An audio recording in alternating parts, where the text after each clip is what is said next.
Yo, what up, you guys? MxgicIQ here, and I am back. I have just moved to Arizona, so if you guys are curious where I've been at, that's where I've been at. Tonight, just want to announce at 1 a.m. to 2 a.m., probably 2 a.m., I will be uploading your weekly update with your new reactors to farm for this week, with the upcoming update being very soon in 3 days from this point.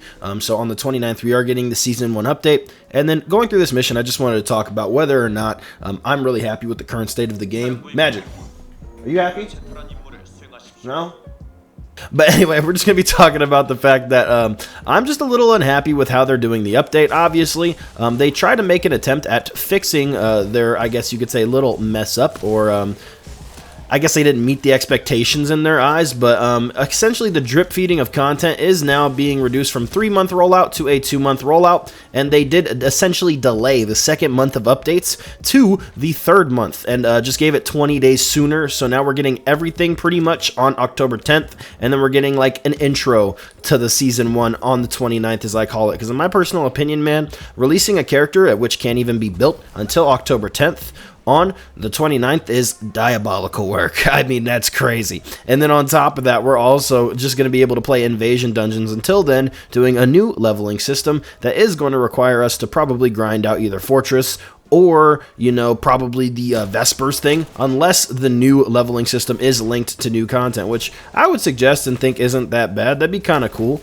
right? Like, I'd actually wouldn't mind that, but at the same time, eventually that content will get stale, and we'll probably get sick of running that same thing with all of the characters, because it seems like you're going to have to individually level up each character for the seasons. Hopefully it's not linked to just one character. That would actually make it a lot easier and a less grueling process, but I assume with how they've already laid stuff out in this game, that's not going to be the case. As well as we are getting build switching, so I'm pretty happy about that, and being able to change sockets in between different builds, but it also seems like that's going to require catalyst. Hopefully they change this. I don't know what the update's going to bring us, but we'll see when those patch notes do release, and we're up here on midnight, August 29th. We will be doing a 24-hour stream covering both that game and Car X Street, so as soon as Car X Street drops, I'll probably transition to that game, only because I'm not too, I guess you could say, intrigued by anything dropping on the 29th. Haley's cool, but I don't know if you guys want me to build her before her modification modules come out. I don't really see a reason. I know a lot of people are going to do it anyway, and everybody will just be releasing the same builds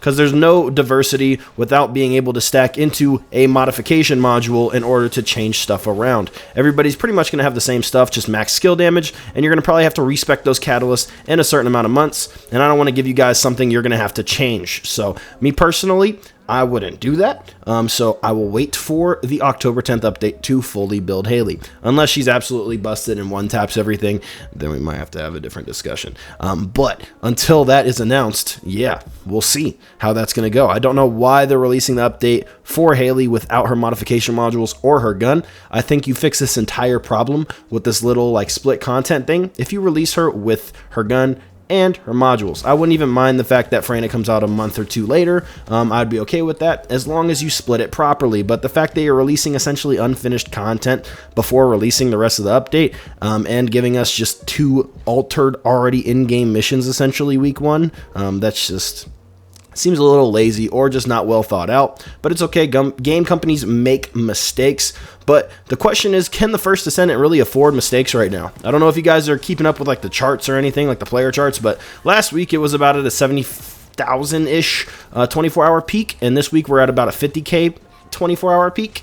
So it's not looking too good for the First Descendant as far as retaining a consistent player base, as well as you see a lot of people complaining on Reddit and people complaining on Twitter just about the game's, you know, current state. The grind kind of feels a little bit pointless, especially for me, because I'm just waiting for Freyna Ultimate at this point, kind of just vibing here. But until that update comes out, I don't really know if I'll have much interest in the game. Obviously, I will play it, as this game is my main source of content on this channel now, but I do want to let you guys know we will be uploading a lot of Car X Street, so I hope you guys are excited for that. I'm going to be doing a lot of drift builds and grip builds, racing builds, whole bunch of builds coming to the channel, so I'm super excited to play that game, man.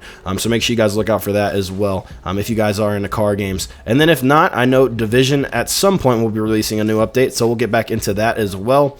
Just a lot of stuff here on the channel that we used to play and kind of essentially gave us our roots. We're going to go ahead and reroute back to as well, because I'm not going to stop the content. Only reason to get again that we've been gone for a little bit, as we have been making a pretty big move in life, and now we're back, man. I got everything set up. Let me know what you guys think of the new setup as well. I hope you guys like it. It looks super dope. If you guys want to check it out on stream, I will be live, so you guys can come pull up, peep the new setup, and also let me know your thoughts on the upcoming updates, man. I'm just doing a classic style gameplay commentary here right now. It's because I wanted to tap in with you guys, let you guys know where I've been, and that I am now back, man. And in the build you guys are seeing right now is going to be an updated speedrunning build, essentially, that I'm going to be releasing for you guys for the new update.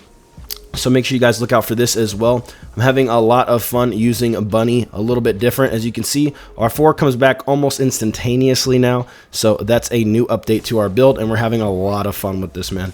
It's very, very good for these bosses at the end of these missions, as well as I have a lot of fun with just the regular 3 over high voltage. I think it's a lot more consistent. Can clear an area out a little bit quicker. So every single boss in this game right now that you're watching this gameplay obviously is buffed. We are at 240% on this operation, and we've essentially walked through it without really killing anything with our gun, so I'm pretty happy with it. This boss, I think, has plus 23% defense or something like that, so he's a little bit tanky.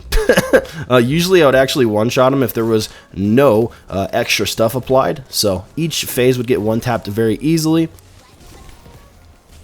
As you guys can see right there, he is already almost one-tapped off of that one shot. Alrighty, so yeah, guys, let me know what you guys' current situation is, how you guys are feeling about the game. The game is unfortunately on a downward trend, as we mentioned, so hopefully this game is able to retain a player base, and I just don't know where to go from here. At a certain point, I'm kind of losing my, I guess you could say, ability to grind on this game, because I just don't see a reason. It's starting to feel like I'm just fighting the same bosses and just keep doing it over and over again. The content doesn't seem on paper like it's going to be very fulfilling, and there's no PvP aspect to the game to hold me over. Especially since I'm a very competitive person. I love PvP oriented games, and this game doesn't scratch that itch, but I hoped it would in PvE content and speedrun wise, so hopefully we'll have to see if there's like some kind of leaderboard integration with the new speedrunning stuff to make it interesting for me. But yeah, unless we get something like that, I don't know how much longer we're going to be covering this game on the channel past Season 2.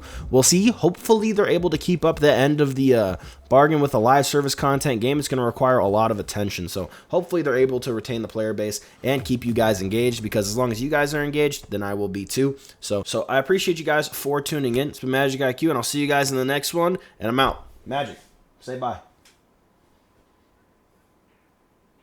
All right, peace.